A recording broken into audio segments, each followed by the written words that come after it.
Good evening, guys, ghouls, and girls, to the second episode of Spook Chatter, where we are talking about none other than the grandfather of gore, the Butcher of Plainfield, or also known as the Plainfield Ghoul. That's right, ladies and gentlemen, we are talking Edward Theodore Gein. This man's atrocious acts are what inspired characters such as Norman Bates from Psycho, Buffalo Bill from Silence of the Lambs, and one of my personal favourites, Leatherface from the Texas Chainsaw Massacre franchise. Edward Theodore Gein was born in August 27, 1906 in La Crosse County, Wisconsin, United States. He died in July 26, 1984, age 77 in Mendota Mental Health Institute.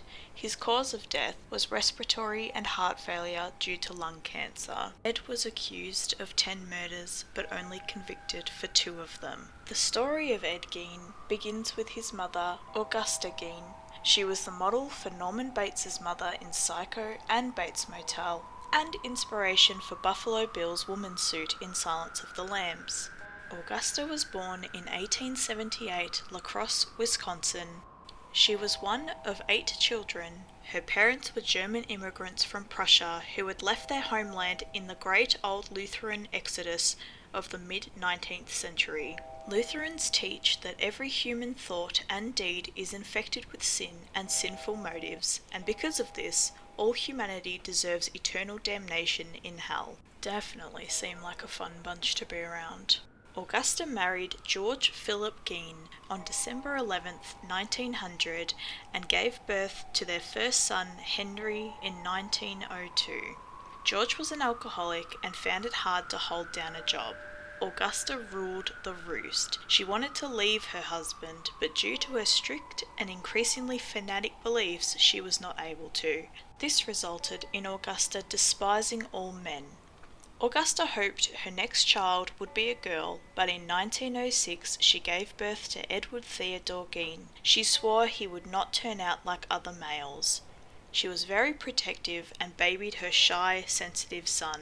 Augusta was a God-fearing woman who tried to instill in her sons that sex was evil and women were instruments of the devil. Despite this, Ed worshipped his mother. Around 1915, when Ed was 8 years old, the family moved to an isolated farmhouse outside Plainfield.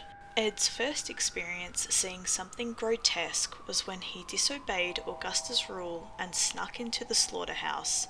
He witnessed his mother slice a pig's carcass down the centre to release its intestines. Ed later admitted he experienced sexual pleasure at the sight of this. The only time Ed and his brother Henry left the farm was to go to school. Ed was known for his excellent reading skills, but he was bullied for a number of things, such as his congenitally lazy eye and a growth on his tongue that affected his speech. Due to this, he became withdrawn and very shy. When Ed attempted to make friends, Augusta would scold him. She would constantly remind the boys about the evils of drinking and women. She'd even go as far to tell Ed that for him to remain loyal to her, he must remain a virgin because sex was sinful and would lead to damnation. Ed had been brainwashed into thinking men were weak, and he often thought about becoming a powerful female like his mother. Gein dropped out of school at 8th grade, helping his brother work full-time on the farm and doing the odd handyman jobs around town. Their father, George Gein, died in 1940 at the age of 66 from a heart attack. At this stage, the Plainfield community regarded Henry and Ed as a little odd but helpful and reliable. Ed was even trusted to babysit the local children. Henry started courting a divorced woman and was making plans to move in with her. Henry would point out how unhealthy the relationship between Ed and Augusta was to Ed. He would criticize the overbearing hold Augusta had over Ed. 4 years after their father's death, the brothers were burning off brush on the farm when the blaze went out of control.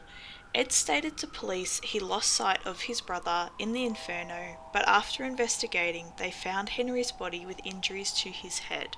Despite this, no autopsy was performed and the death was ruled as an accident. Augusta Gein's health was declining. Ed spent a lot of his time caring for her. It was around this time he began researching grave robbing, human anatomy, and even extremes such as head shrinking. Augusta Gein died from a stroke on December 29, 1945, at age 65. Ed was aged 39 when he lost his mother. He boarded up her bedroom and sitting rooms like museums to ensure they remained in the same state, and Augusta was buried with a headstone engraved Mother. Gein was now alone for the first time in his life. This is where he begins his journey into pure madness. Gein was reported by neighbours to be smelling bad and that his appearance had deteriorated. 18 months after the loss of his mother, Gein is experiencing extreme loneliness, so he proceeds to dig up his mother's corpse, remove her head, and took it home to shrink using the method he had read in a book. After this, Gein developed a sick obsession to scour recent obituaries of women that were roughly his mother's age and would head to the cemetery to rob their buried bodies. Gein reportedly began creating a woman's suit so he could become his mother, or at least a female. Gein admitted to dancing in the leggings and torso in the cemetery on a full moon. In 1951, Gein dug up a 51-year-old Eleanor Adams. 2 hunters disappeared without a trace, and 15-year-old Evelyn Hartley was abducted, leaving signs of a struggle in year 1953. In December 1954, a woman by the name Mary Hogan vanished from her tavern. Police reported finding blood and an empty bullet casing. Gein had developed a liking to Mary Hogan. She somewhat resembled his mother. Mary's suspicious disappearance struck up the conversation between a local man, Elmo, to Ed, thinking Ed's statement that Mary was up at the house right now was a joke, but in fact Mary's head would later be discovered in a paper bag at Gein's house. Gein later told police he stayed and drank with Mary until she closed the bar. With no one else around, he closed the blinds, shot her in the head, put her body in his pickup truck, and took her home to defile. On November 15, 1957, Gein murdered Bernice Warden, the owner of a hardware store that she had run on her own since her husband died in 1931. Gein went into the store and inquired about the cost on antifreeze.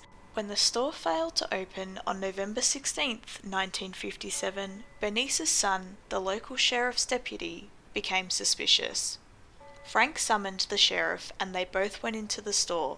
They found blood on the floor, a .22 caliber rifle out of place in the store, and while sifting through the store's receipts, found one for the purchase of 1 gallon of antifreeze, the last sale of the morning. The sheriff and deputy had their suspicions of Gein due to reports from neighbours of a nasty stench coming from the Gein home. That evening they dropped in to speak to Gein, but he wasn't home. The pair returned for a second time, only to make the grim discovery of Frank's mother Bernice split like a deer and field-dressed. Gein was arrested and was refusing to speak. Eventually he confessed to the murders of Mary Hogan and Bernice Warden.